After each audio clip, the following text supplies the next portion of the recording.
Alright, good afternoon. I am your personal writing partner, and tonight we have a work from someone who wants to be referred as Z.M. Heigel with our work Mercy. And Z.M. Heigel plans to release this on Royal Road.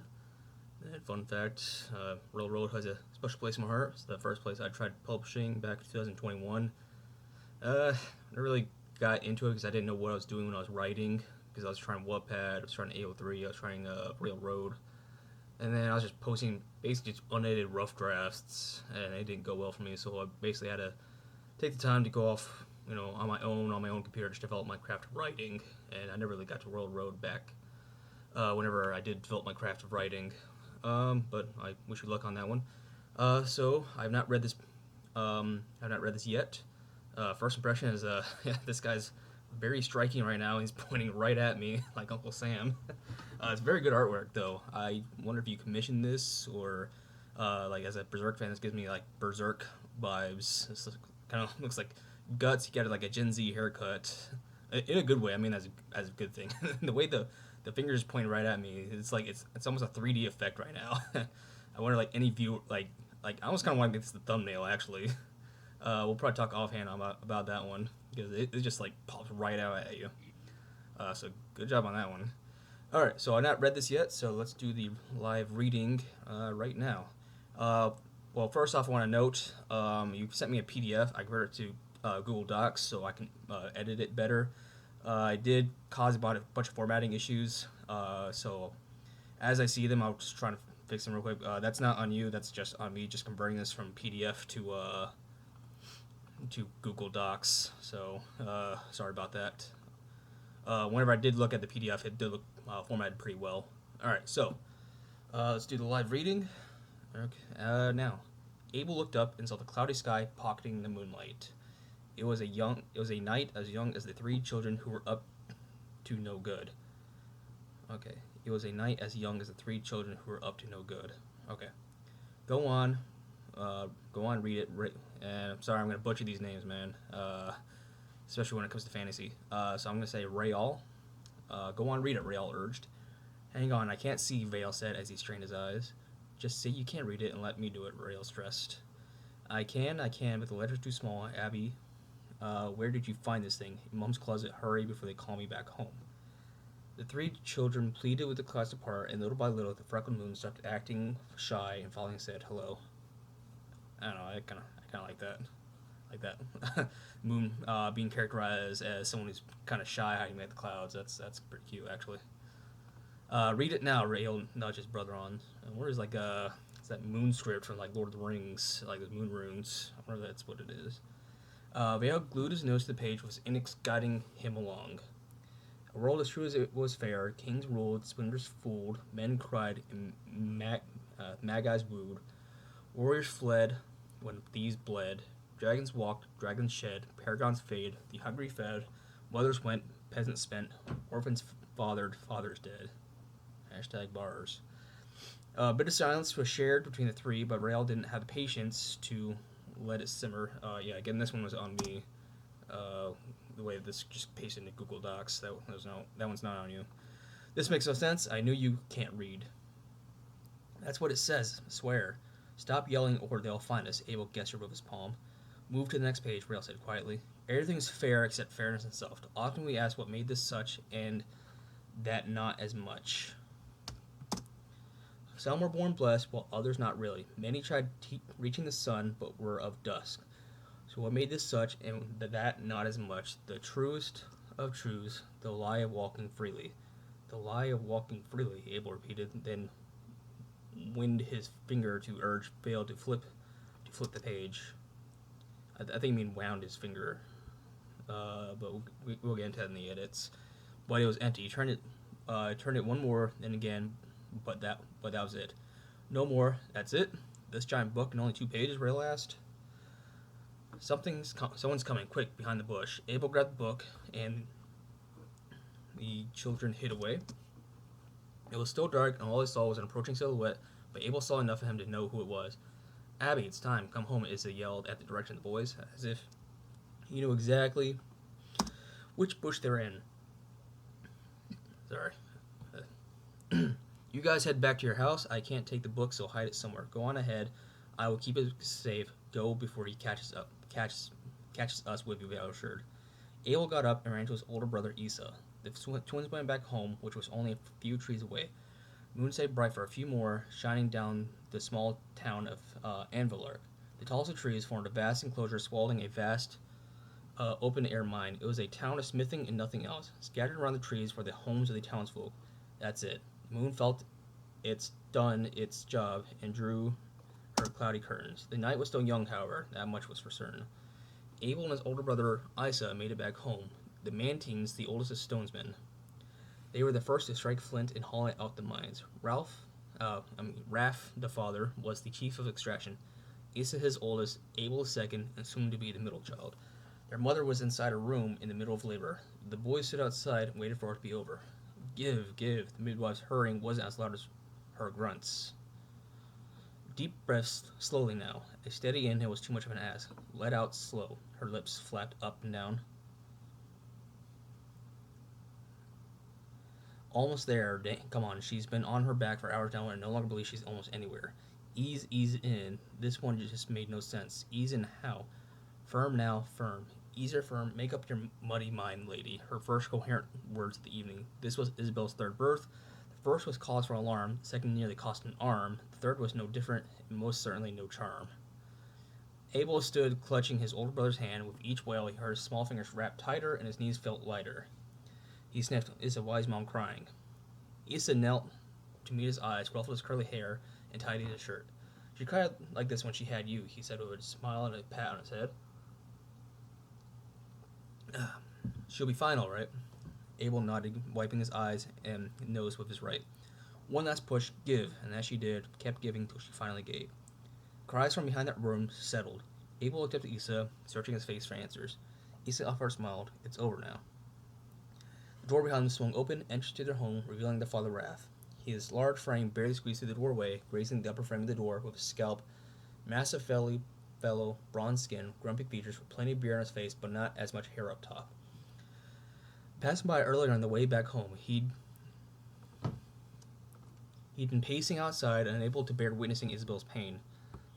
He shared a quick glance with his two sons, then fit his way into her room. The quiet inside grew a tad loud. Abel looked at Isa again, but his brother's gaze remained fixed on the closed door, radiant long silver hair, eyes as scarlet as it gets, sharp jaw, and very pleasant to ponder on. While his facade held nicely, his concern was written all over. Abel tugged at Isa's hand harder until drawing Isa's eyes in another strained smile. "Can we go in now? I want to see Mom and our new brother," Abel urged. Isa scooped Abel up, cradling him against his shoulder. "We can't go in yet. They still have things to do," he said softly, lulling. "Let's get you to sleep. You can see them tomorrow after they rest." "But he said when Mom had me, I cried really loud. Why is our new brother quiet?" It was a question Isa had no answer for. He simply stroked Isa's hair by continuous humming and offered what comfort he could while he could, swatting his own feared buzzing. Something didn't fly. Right off the bat, looks like this cliffhanger is implying that this was a stillborn child, and a brother's trying to swallow his concerns while trying to comfort his younger brother. This does seem like a high fantasy sort of place where you have midwives and stuff, and childbirth is not a fun thing for mothers to go through. Well, it's not fun now, but it's a lot more deadly than it is now. First thoughts. Let's see. I'm just trying to collect my thoughts when it comes to first reactions. First thoughts is we got prophecy going on, and then we possibly have a stillbirth, and then it looks like the prophecy is talking about like a kingdom that is going to be overthrown, like the order is going to be crashed asunder. Like dark tidings are abound, and it looks like Abel is going to be the main character. It looks like. All right. Okay, so let's go through the edits. But before I do the edits, I just want to do this disclaimer. So when I do these edits, this is your story, and your story first and foremost. So whenever I do these edits, I am making these edits based off of just universal editing advice. For example, using active voice instead of passive voice, not using crutch words, not using helping verbs, trying like reducing your dialogue tags whenever possible. However, so your story is important to keep your voice in mind whenever I edit. So whenever I say these edits are based off of questions I had as a reader, like gaps I had, and then your intent with the story. You're free to keep the edits as you want. You're free to manipulate it however you wish. I'll explain my thought process behind each edit that I make. You're also free to just say, hey, this guy doesn't know what he's doing, and you just throw these edits away. No harm, no foul. All right. So let's begin with the edits. So Abel looked up and saw the cloudy sky pocketing the moonlight. So I do like this, and I will highlight this stuff that I like as well. So this isn't just gonna be a nitpick session. It's like stuff that you do well. I will also make sure to highlight. So pocketing the moonlight, I do like that. Characterizing the sky as something living a little bit. That's pretty good. One thing that I will say to consider is for our first chapter, especially on Royal Road, you have to grab the reader's attention, like demand the reader's attention. Like they have to be like, it has to be a striking line, like, okay, I have to read on to the next line, and so on and so forth. The first chapter is always the hardest thing to ever write, and you'll be rewriting it forever. And that first draft, like the first chapter, is accepted into a published novel. Like, so it's like that's not your finalized draft. It's like, oh man, I still have to do things more on it. I could have rewritten that better. You'll never be happy with your first chapter. You're always going to be rewriting your first chapter, especially when you're a debut author. So, for example, the book that I got published, Primal Desire, the first line was, "I won't eat you, I promise," and I believe that was a pretty striking line that gets the reader to be like, "Wait, what? Okay, I have to read on to the next line." So this is good. It kind of sets a like kind of a fairy tale vibe, the cloudy sky pocketing the moonlight. But you do end this chapter with a mother giving birth. So I think maybe Abel running up, like he's like running up, and Abel is running up, like just a second. Let me see. So for example, like let's see,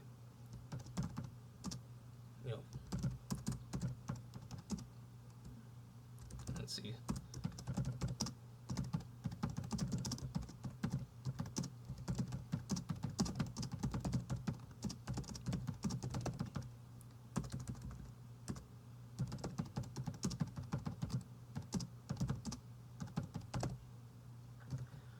Just something like this, something that would like shock the reader, like because you have a pretty good tension, because you kind of want the first chapter to have some tension on there.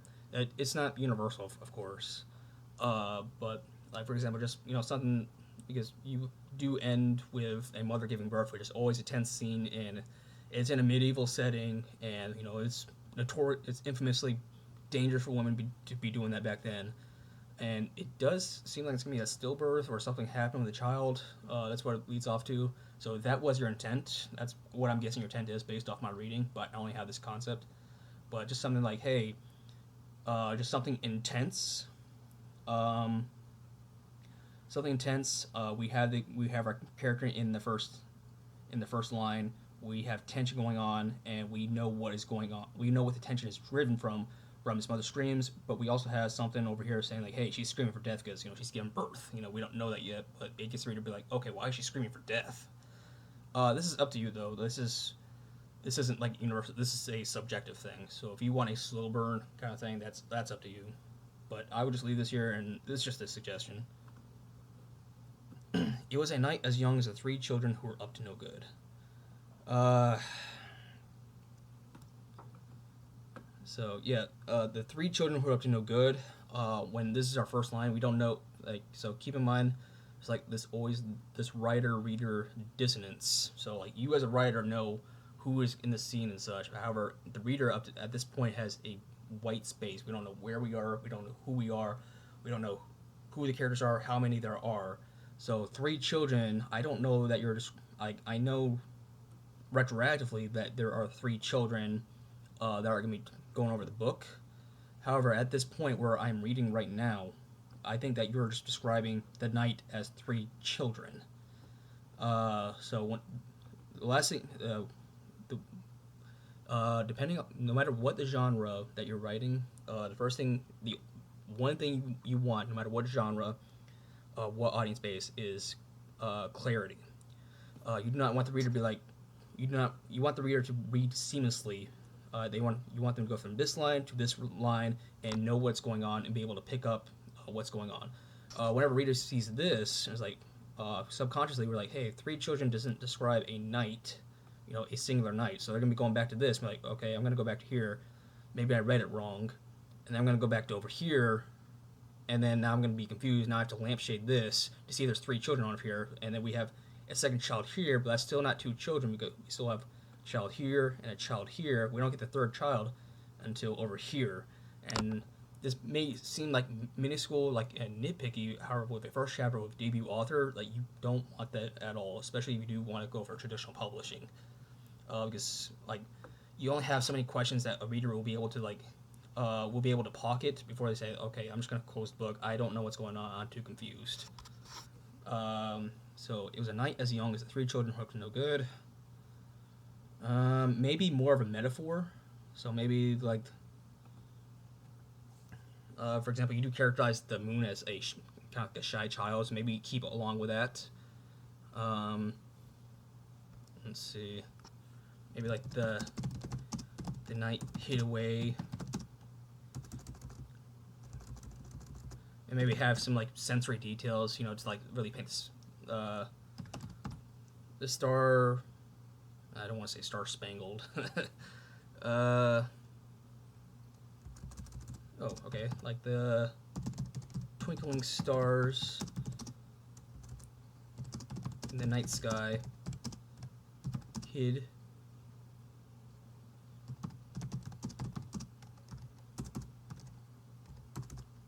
clouds, like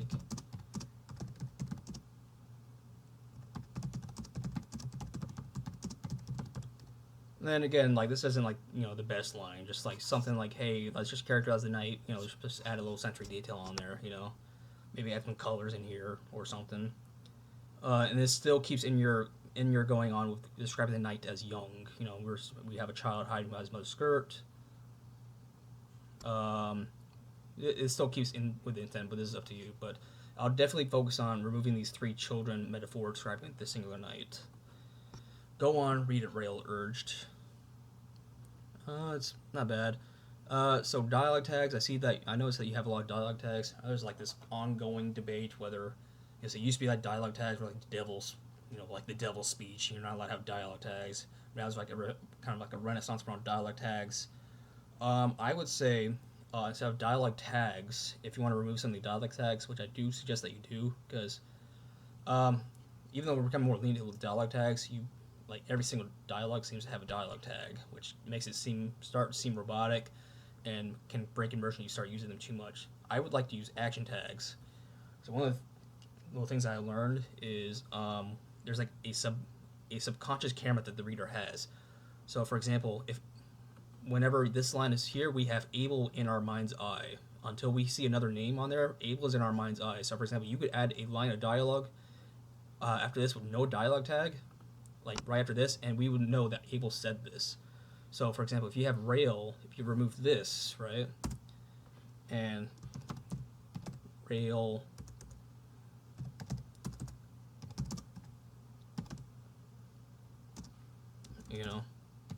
sat behind Abel tugging his hand. See, even though we don't have a dialogue tag, we see Rail doing the action right now. So our subconscious camera is on Rail right here, and we don't need the dialogue tags because whenever Rail is doing the action and we see the next line of dialogue, it is implied that go on read it is said by Rail. And this kind of does two things for you. One, it gets rid of the dialogue tags, and two, it lets you characterize your characters and like show like a little bit of their characterization, like what the situation is at hand. So like the tugging his hand, like that's like a child, like like is the thing that I picked up on when they're reading the text is like, oh, it's just a bunch of children, like they haven't been able to read this book. I'm guessing until the full moon activates the text or something. So like they're excited, they're little kids and stuff. Maybe Rail's excitable, so he's like tugging Abel's hand, like, come on, read it. Like that kind of like sets the scene, and like gives like Rail a little bit of character. And you can do that a lot with action tags. I think maybe I lean a little bit too heavily on action tags, but I think they're very useful, and I think they're a good medium between dialogue tags um, and no dialogue tags. But again, that's up to you. Hang on, I can't see, Vale said as he strained his eyes. So one thing that I will say is, especially in the first chapter with a debut author, is be very careful of how many characters you have introduced at once.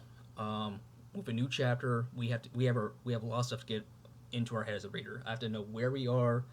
I have to know what the setting is. I have to know like what time period this is. I don't know what genre this is, and like, this is only like the third line. But now I have like three characters. I don't know what they look like yet. I don't know who they are. I don't know whether they're kids. Like it's implied that they're kids, maybe. But we had this bit of a clunky metaphor to really just base our age off of. So my rule of thumb is like just keep it intimate with like 2 or 3 characters at most in your first chapter, and like let the reader get to know these 3 characters, because we have these 3 characters, and I remember we have Issa, we have the father, we have the housewife, we have the midwife, and then we have the mother, and then we have another person being born or potentially being miscarried, which is a lot, and this isn't even the first chapter, it's only the first 1,000 words. So again, you can overwhelm the reader with too many characters. So you need to ask yourself, like, hey, which characters do I really need for this first chapter to get across my message? So, for example, I think you can cut out Vale and introduce him later because he doesn't really do much. Same thing with Rael. It seemed like the main characters were Abel and Issa. So I think maybe have this be an intimate. This is development notice, by the way. Maybe it has to be an intimate story with Abel and Issa, like a father-brother relationship. Because you can develop that relationship, and then you can make it more impactful whenever the mother is giving birth. Yeah, so like fewer, more layered relationship is always gonna be better than a whole bunch of surface level relationships. Quality over quantity.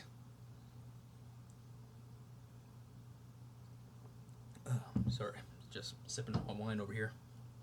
I can, but the letters are too small.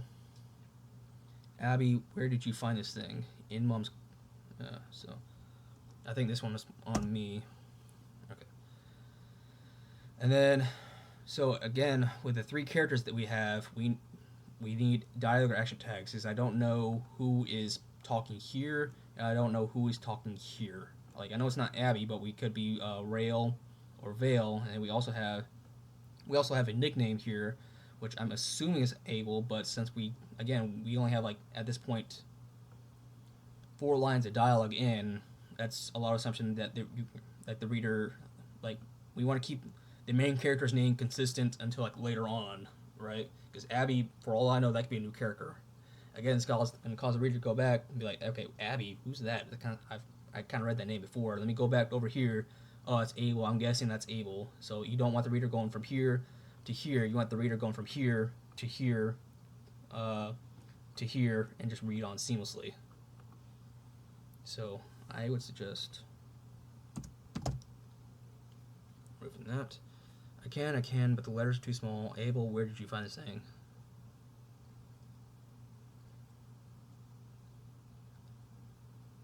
Alright, just say you can't read and let me do it. Yeah, I do like this characterization right here. Just say you can't read and let me do it. This kind of fits in with Rael being a little bit more excitable. He's the rambunctious guy of the 3 character posse. In Mom's closet, hurry before they call me back home. Okay, so we got like a little bit of tension here where they're trying to read the book. That's not bad.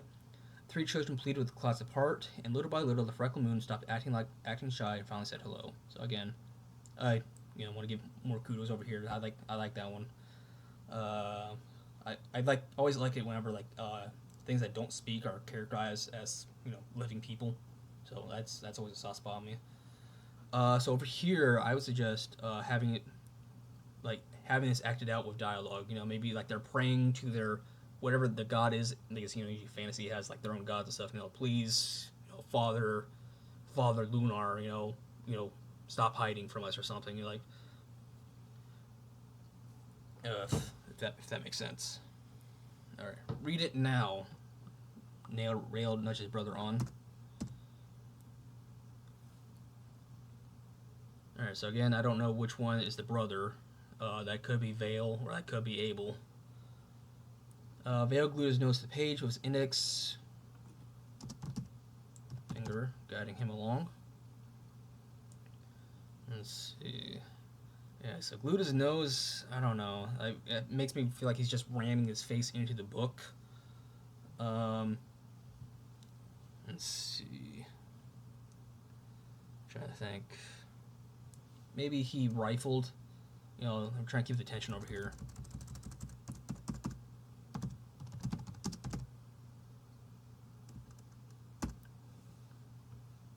His index finger guiding him along. To make it a bit more tense.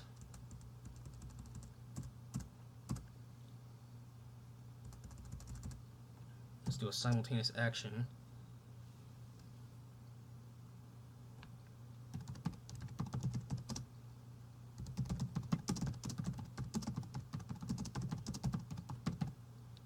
Something like this, because it's like they haven't read this book in forever, so like I feel like he's just flipping through the page rapidly, and it's an old book, so you got dust going in there, so like maybe something like that. It doesn't like just drive up the tension, because you always just want like I don't want to say want high pace for every book. Sometimes it's a slow burn, but just to drive the reader in, like, hey, whatever is in the book is like really important for these three kids. So like just how you can characterize those kids, that interiority of like, hey, what is going to happen here is like you got to hype that up. A royal issue was fair, king ruled, Sooners fooled, men cried, and Maggie's wooed. Actually, yeah, this is pretty good. I like this. This feels like it's gonna. It feels like it was like the old dark times, and the old dark times are gonna come back. And I'm always a sucker for that kind of stuff. So like nothing to say on here. This is well done. Bale's silence was shared between the three, but Rail didn't have the patience to let it simmer. So, I did mention active versus passive voice. So, you typically want to do active voice over passive voice, unless because it builds immersion, and you want clarity, like something is happening, whereas silence was shared. It implies some doubt that it might not be happening. If that makes sense, like active voice improves immersion. There is place for passive voice, but it's typically relegated to like research or technical papers. So maybe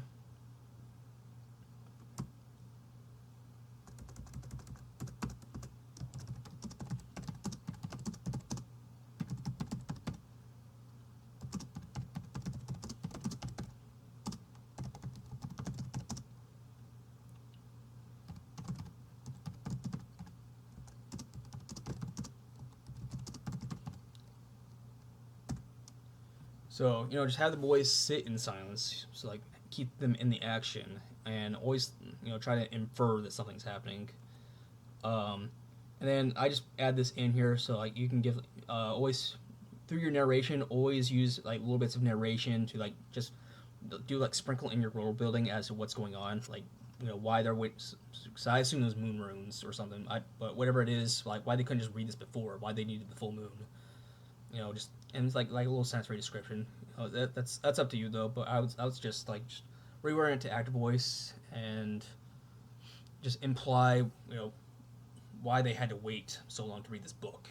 Why the text was hidden.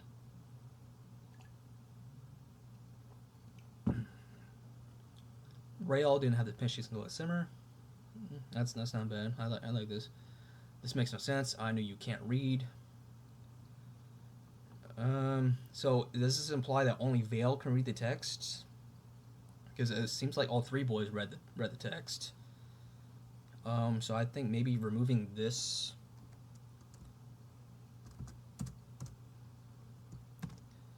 And then this makes no sense. So I'm assuming that these are like maybe like 10-year-old kids or something.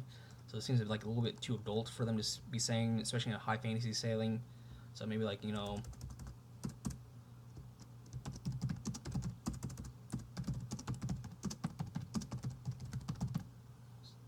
and I'm American, so like this kind of seems like kind of like the Cockney accent they're kind of speaking with. So like that's just the first thing I think of whenever I think of, like this like the kids version of bullshit and like the English colloquial tongue. So just something like like a 10-year-old kid. He's just disappointed. They're waiting for Santa to show up. they're gonna be saying this makes no sense. Like, this is bullshit. Something like that. That's what it says. Swear. Okay, so I guess Vale's the only one who can read this. Again, we need to figure out, like, we need like a dialogue tag over here. Vale slam the book shut. Something like that. So, like, again, like dialogue tag. So we can see like, and through this we can show like Vale's, he's upset or something, or maybe he's upset at Rail. When we slam the book shut. And again, it's like that little proverbial camera. So if you have the character doing something and you see dialogue right after they do that, we can imply that, hey, Vale said this. Stop yelling or they'll find us. Abel gets your group's palm. So you would want to put this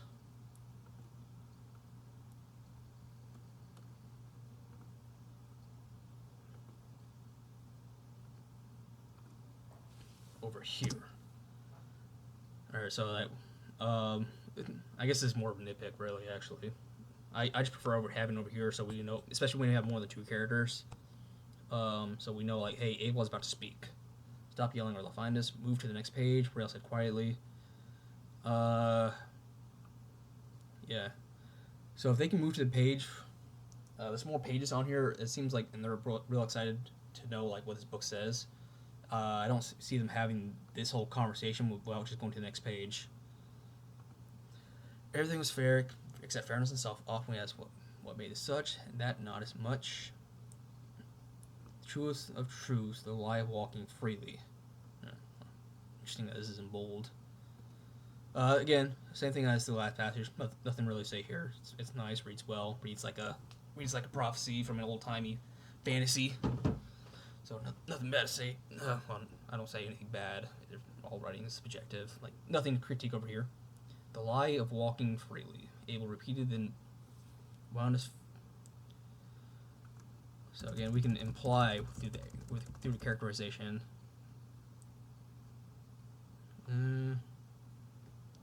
Maybe snapped his finger.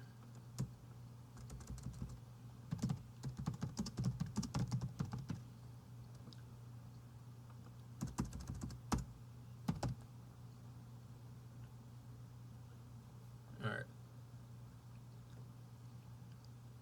But it was empty.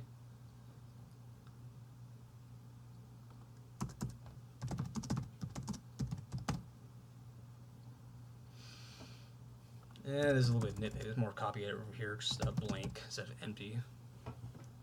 He turned it once more, then again, but that was it. No more. That's it. This giant book, only 2 pages. Rail asked. This is a pretty good line. This feels like a child. This does feel like something a child would be saying. Yeah, that's pretty good actually. All right. So we are. Someone's coming, quick behind the bush. So we need, we need something over here to, like, hey, like, bushes are crackling. Like, for example,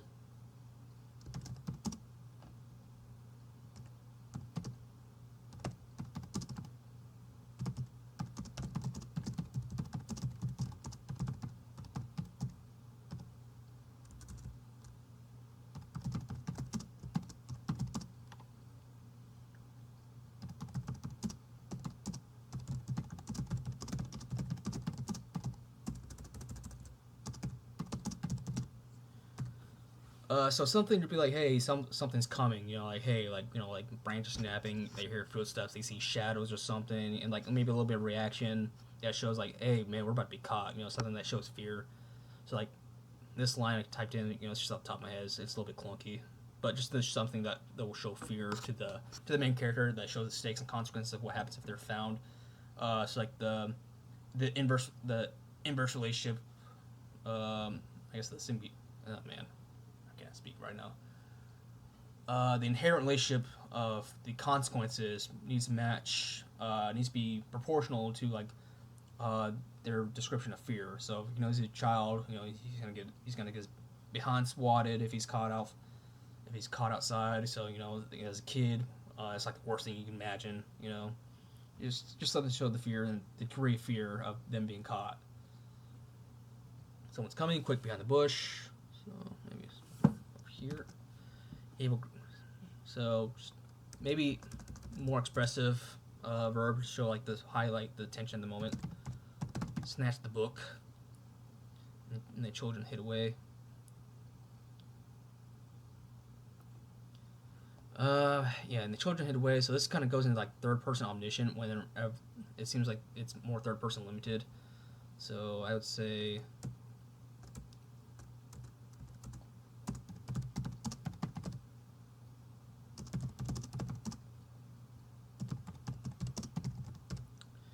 Then always try to use your narration to maximum effect whenever you're writing your first chapter. To be like, hey, like where are we and stuff. Use these kind of details. Be like, hey, are they near an alley? Are they in the field? Are they hiding in bushes? Something like those small little things. Like paint the picture like little by little for the readers. Just like you're spoon feeding them. And it's very critical in the first chapter. Just how to do this, and it's something I had to rewrite my first chapter dozens of times to fill in this so-called the so-called white space. It's always like the most intensive process of writing the first chapter. It was still dark, and all I saw was an approaching silhouette, but Abel saw enough of him to know who it was. So maybe add in a feature over here, like maybe he saw like he recognized that big nose of the silhouette. Again, it's just the same thing, same concept as over here. Like always use as much of your narration to describe characterization as well. It was still dark, and all I saw was an approaching silhouette. So I'm gonna kind of rewrite this so it reads more immersive.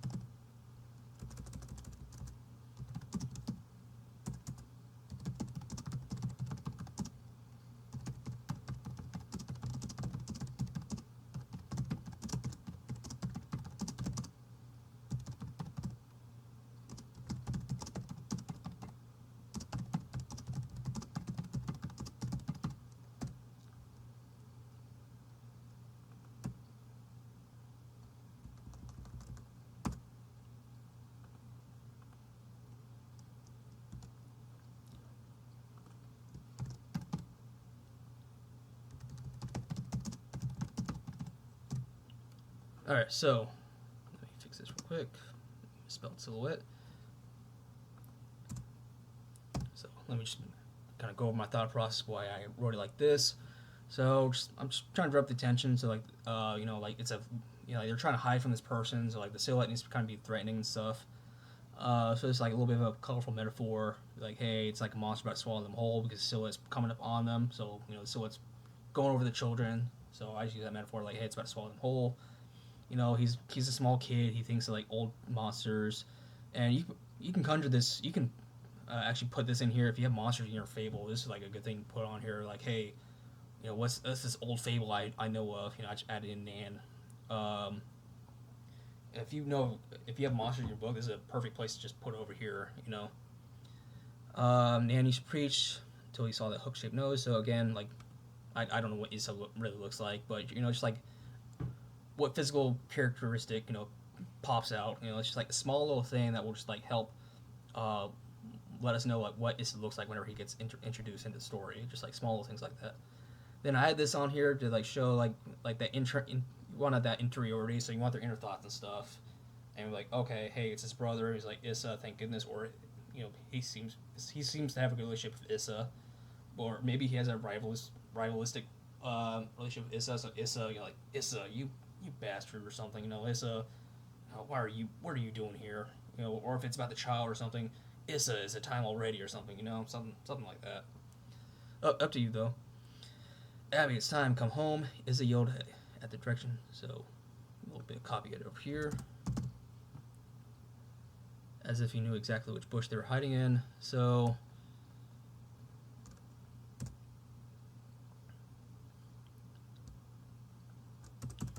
I'm gonna make this more in the moment real quick.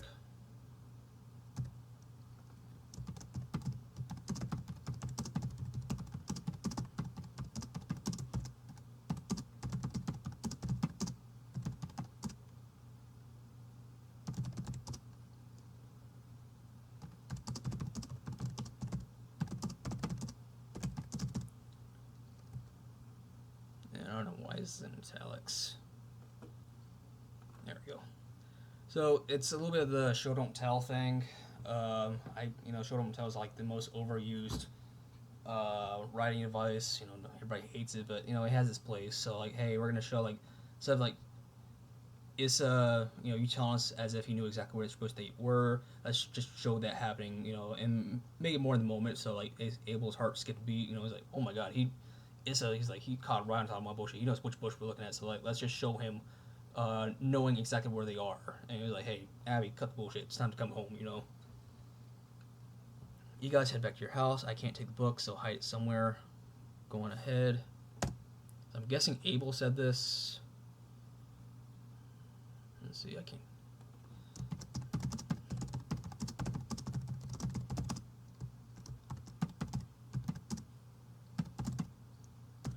So again, just like, hey, let's know who's talking here. So I'm guessing Abel's talking here because he had the book last, and Vale's the one reading it. So it was like, hey, just shove the book into there. You guys head back to your house. I can't take the book, so hide it somewhere. Go on, okay. Go on, I'll keep safe. Go before he catches us with you. I mean, he's kind of talking pretty loud on here. He's not really whispering, so it's just gonna hear Bale talking over here and Abel talking to somebody, so he's gonna know what's going on over here. So maybe removing this. Abel got up, so I'm gonna replace this with a stronger verb.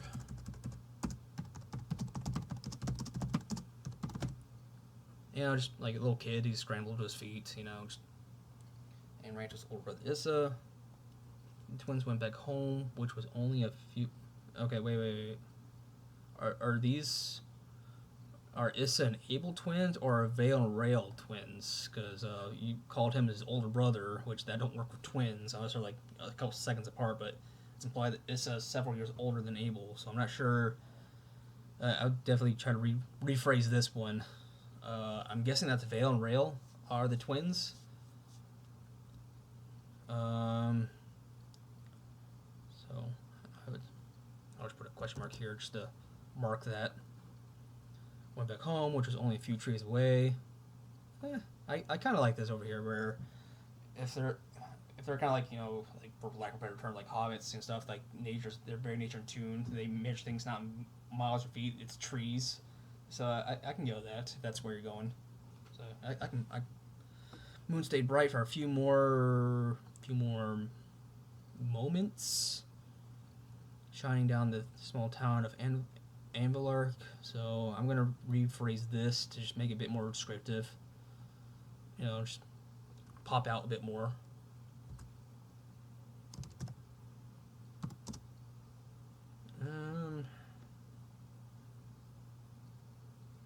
Let's see. And you're characterizing the moon as like this, kind of like a child, repeatedly. So I'm trying to keep in tune with that. Maybe mischief. Just moon.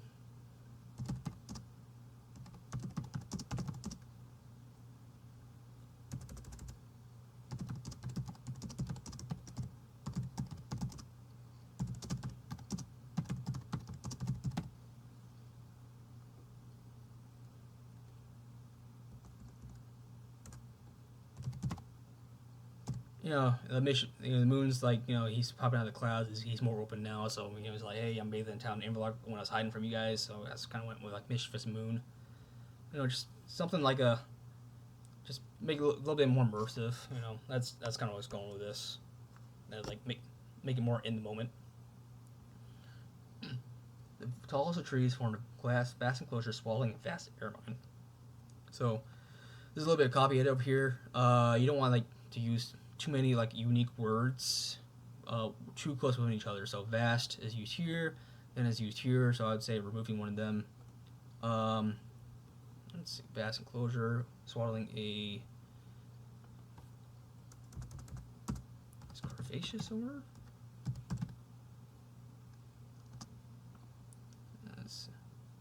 Okay. I don't know what I'm doing. I was trying to say curvaceous. I was trying to go crevice. Swaddling, open air mine. Let's see. I'm trying to think of the proper adjective.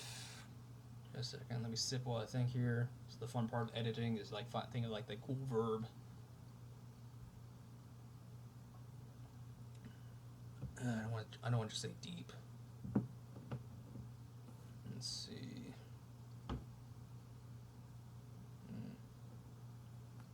I don't want to say abyssal. Oh. There we go, cavernous. It's a town of mining, and so so this is you telling us and narrating. It's kind of like the narrator's popping open the curtain and stuff, like screenplay or something. So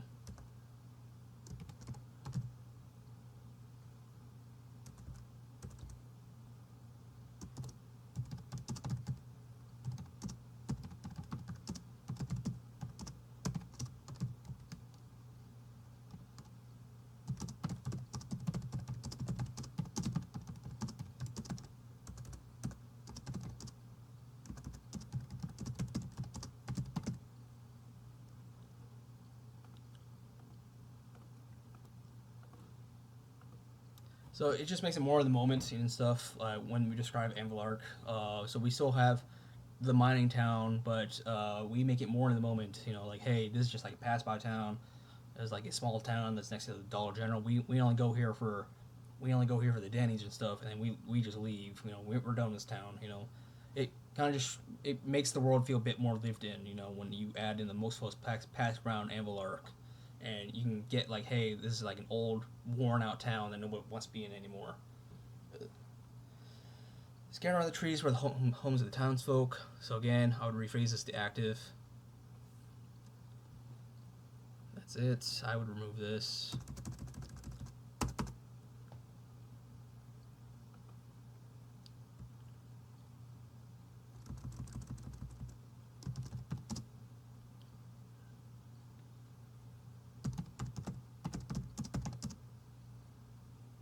Patchwork of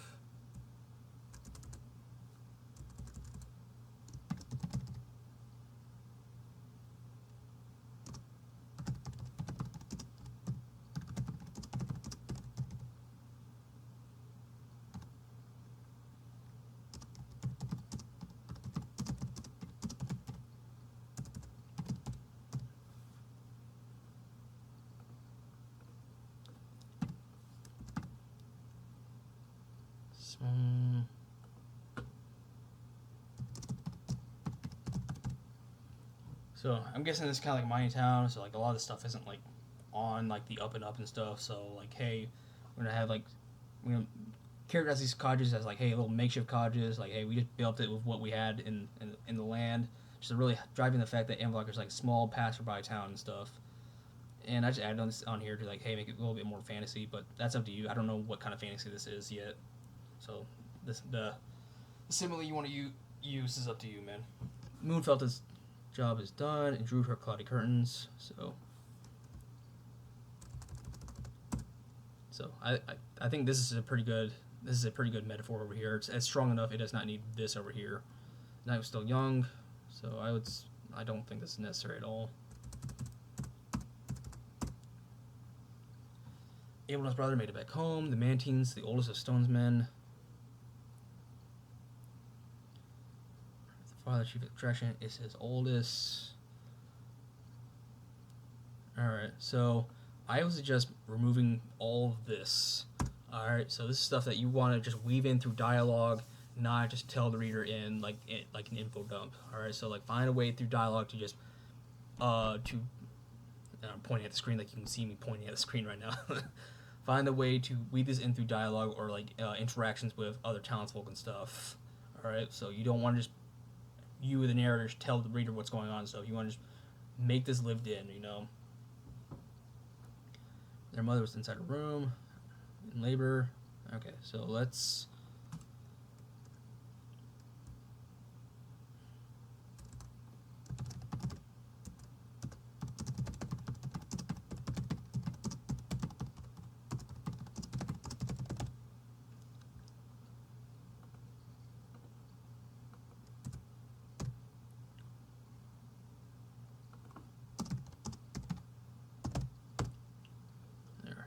this a little bit more in the moment. So I would add in a physical reaction to Abel here. Like, how is he feeling hearing his mother, cry? Because it's his first time hear his mother cry from labor and stuff. In which, like, as a young boy, watched my sister be born. Like, that was like a core memory and stuff. So, like, how is Abel feeling about this? And how is Issa feeling about this? What facial expression does Abel see on Issa's face whenever he sees this? Give. Mother's hurrying wasn't as loud as her grunts. So this is an example of a hanging participle where the midwife is doing something, but her is meant to describe the mother. But however, since we don't have the mother in this line, the her, even though we know it's mothers, we think it's described as midwife, which makes it a dangling participle. So I'm sorry, it's a little editing thing. So either the mother's groans or whoever the mother's name is or something, Let's see. So I was just replacing this with the mother's name or something.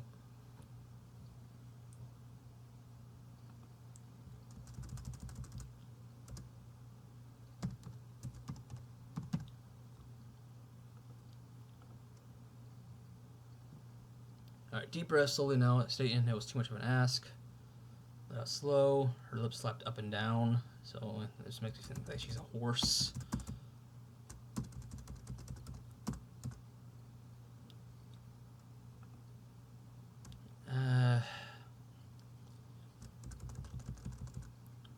So I would say, like, have the mother, shout something back at the midwife or push something over here, I'm going to call the mother Anna real quick.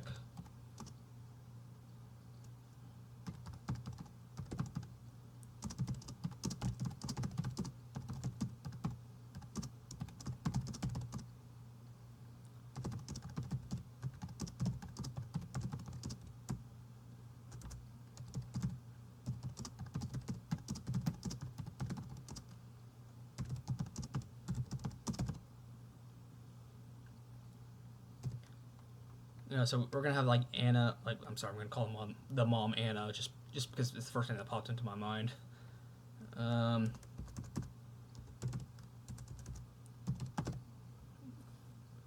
So that way it justifies having a dialogue from the midwife over here in a separate line of dialogue over here, even though it's coming from the same person. So typically, if you have dialogue coming from the same person, it's being the same paragraph.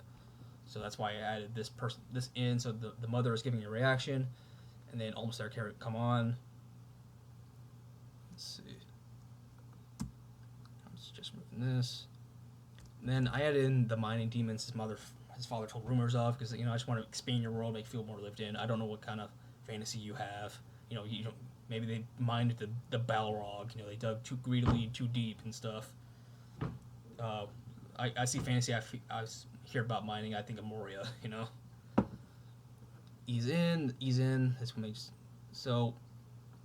this makes it seem like, because we've been following Abel here, so ease in how makes it feel like Abel is giving birth over here. So I was just removing this. Actually, I'll just say remove. Yeah, I'll just remove this and just have the mother speak on here, because we want to keep the scene moving here. Like we want to keep the pace over here. This over here, just like the midwife, we already know the midwife is trying to comfort the mother, all right, from here, here, and here. So we don't need this and this, which is just doing the same thing as this and this, Easier firm, make up your mind. So, actually, no. Let me remove that. Actually, this is pretty good. So I would only suggest this, because she's giving birth and stuff. Make up your muddy mind. So I like that. I do like that, how this sells like how rough childbirth is. Too often we see like the mother give birth. We cut the scene to them screaming, and then like, hey, the baby's popped out. I do like seeing, because like this is how my mom was when she was giving birth. So I like how accurate this is. Where it's not all pizzas and sunshine. Like, it's like, hey, I'm going through pain. Like, I'm just gonna start screaming at everybody. All right, first coherent words. just make sure that Anna, make sure the her refers to his mother. This was Isabel's third birth. The first was cause for alarm. Yeah, cause an alarm. So make this more into Abel's perspective. So Abel's not going to think of this is the narrator's perspective. So we want to keep this up into Abel's point of view. So maybe he can speak to Isa or his father or something. We see his father pacing, and we hear the father muttering like, "Hey, this is Isabel's third birth." He's muttering this under his breath. That would make it more into Abel's perspective. Like how he would perceive that information. So the father's pacing, and Abel just hears him muttering like, "Oh my God, I hope this baby's born." Like the last one nearly took her arm off. And then we get Abel's reaction to this. Is he scared by his mom about passing? Is he angry at the new child and stuff for causing harm to his mom? Is he feeling jealous or something? But yeah, definitely try and replace this with something more immersive that's more grounded in Abel's point of view. Abel stood clutching his older brother's hand. So I like this. This is pretty good. We see Abel's reaction. We see his physical reaction. You're not just telling us. You're showing us Abel's tension over here. So this is very good. With each wail, you heard his small fingers wrap tighter. So these are Abel's fingers here. So you don't hear your fingers. You feel your fingers wrap tighter.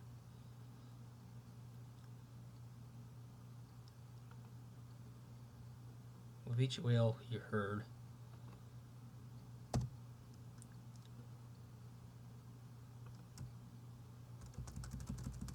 Just clean this up a little bit. There we go. His knees felt lighter. That's pretty good. Maybe just this is more of a nitpick. Maybe like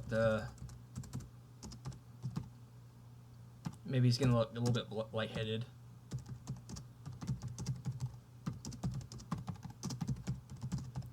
But this is more of a nitpick though. He sniffled. Is so why is mom crying? This is pretty good. I like this. Issa knelt to meet his eyes, rolled his curly hair, and tried to get her shirt. So this is pretty good characterization. So Issa, this tells me that Issa is like the older brother. So this is very good. You do good characterization over here. So I was just like applying this more throughout your book and stuff with each character. She caught this when she had you. He said with a smile and patted his head. She'll be fine, all right.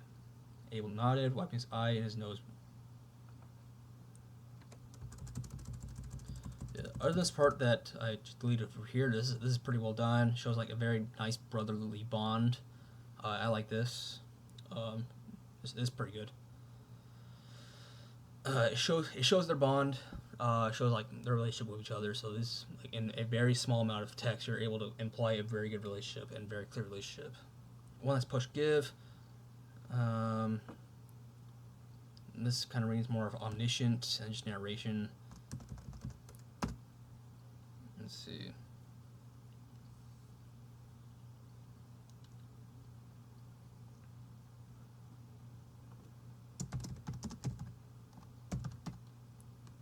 Ugh. Oh my god, the Moid wife. Oh man, I mistyped that one.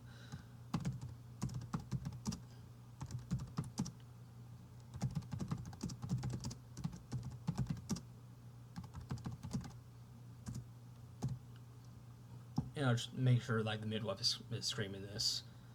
Cries from the room settled.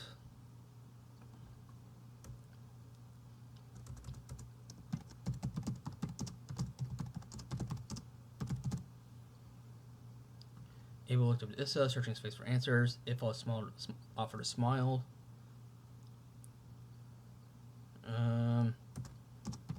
If to say it's over now. The room behind them swung open, entrance to their home, revealing their father. So we already know it's the entrance to the door, that they're at the doorway, so we don't need this part over here. Revealing their father Wrath, his large frame barely squeezed through the doorway, grazing the upper frame of the door with his scalp.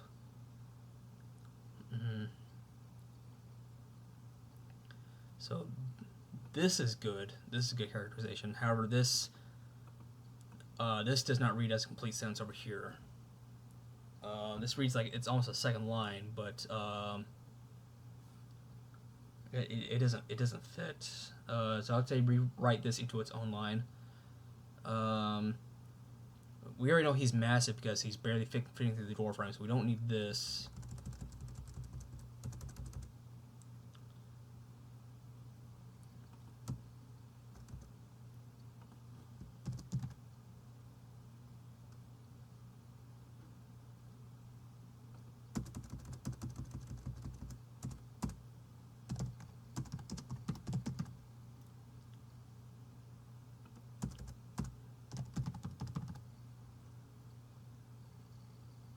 So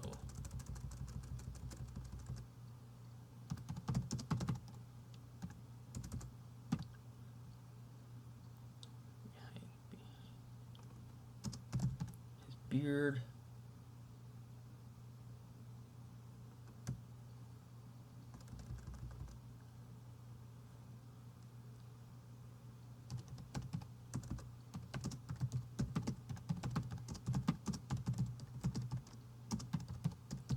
So I just kind of rewrote this for clarity. So replace the grumpy features with his dark eyes. You know, something that's just like when I see grumpy features, I think like dark squinting eyes.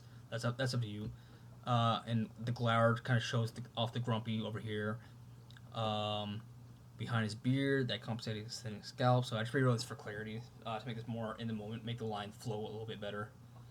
They passed him by earlier on the way back home. So I don't think we need this. Because we didn't like this was not mentioned on the way home, so we don't need this on here.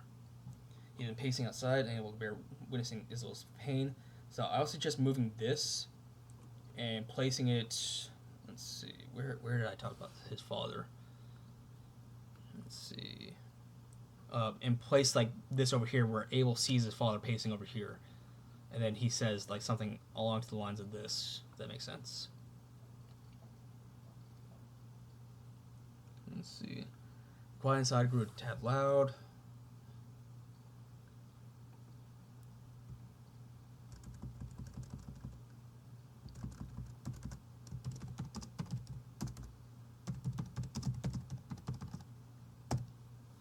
So I would suggest just saying the quiet lingered because we're still on a cliffhanger as to what happened in here. So I would say describe the sound over here grew a tad loud, but that would give away the ending over here because you'd have to describe the sound, you know. And if we hear the mom crying and stuff, that gives away that, you know, maybe it's a miscarriage. Or we hear a baby crying, then we know like the baby was born.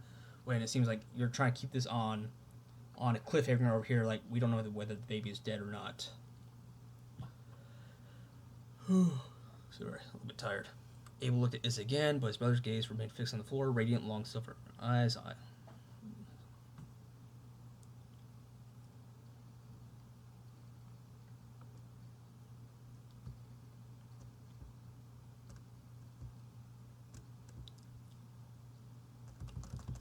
Alright, so yeah, you have multiple dependent clauses over here, so I have to kind of get rid of them. So,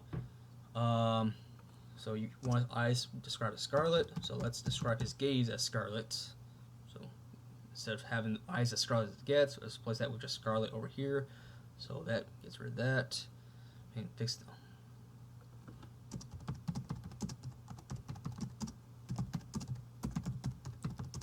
there we go.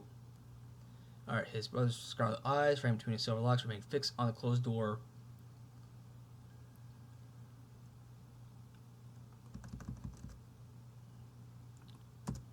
So we're trying to keep this in the moment. Like, so I see you trying to describe his physical features, but we also want to keep it in the moment as like in our moment we're like, hey, what is going on with mother? Did she give birth? So we don't want to distract too much of a line over here describing is his physical features, but we still need to describe his physical features.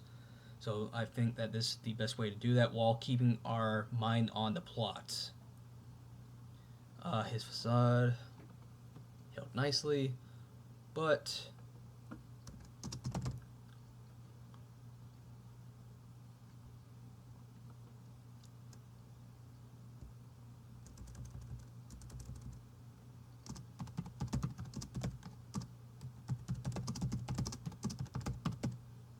just a bit more descriptive, bit more flowery.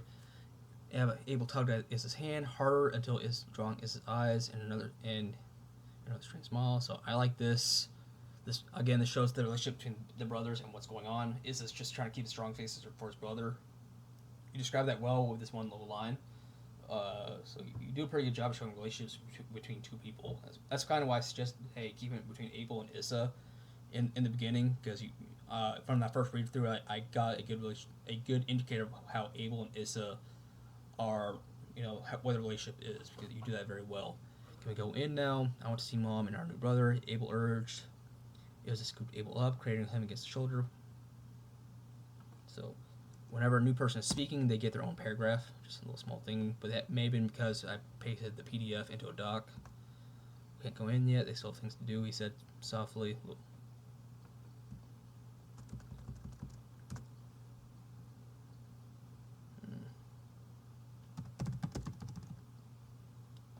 Let's get you to sleep. You can see them tomorrow after the rest.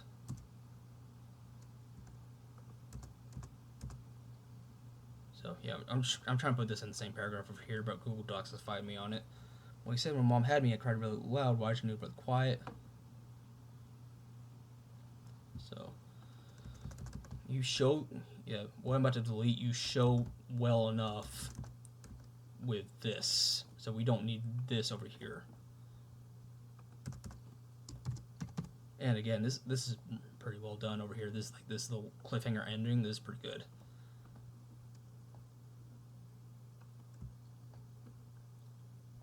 So I think the cliffhanger works best whenever less is more. There, yeah, I think less is more. Just like kind of show what Issa's doing to Abel, and it kind of shows like Issa is like trying to keep this strong face for his brother while he's also scared. And the only thing that is keeping Issa from crying from himself is him comforting Abel's hair, which is why I deleted over here. Instead of telling us over here, we can infer from like, hey, he's just distracting himself by comforting his little brother whenever he's really scared himself. So I hope these edits were helpful. I hope they're constructive to you. It is a pretty vivid world.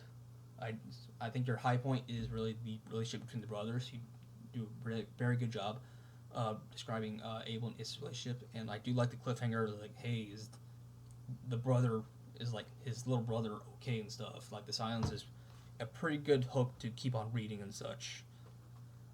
Let's see. I'm trying to think of how best off to end this. Yeah, I think that is it. And then if you want to judge my writing, especially when it comes to pacing and stuff, I would like to put my money where my mouth is. So I have my work in progress first page over here, which I'm not going to really read out. I'll let you read that over here. But whenever I say you rewrite the first chapter over and over again to keep the reader flowing line between line, I wrote this first chapter for my work in progress with that in mind. So this is for my work in progress for like the book I talked to you about that I'm trying to get traditionally published, where I had all these things that I was talking to you about. I had to keep them in mind when I was rewriting this first chapter. But other than that, I wish you the best in all your storytelling, and happy storytelling.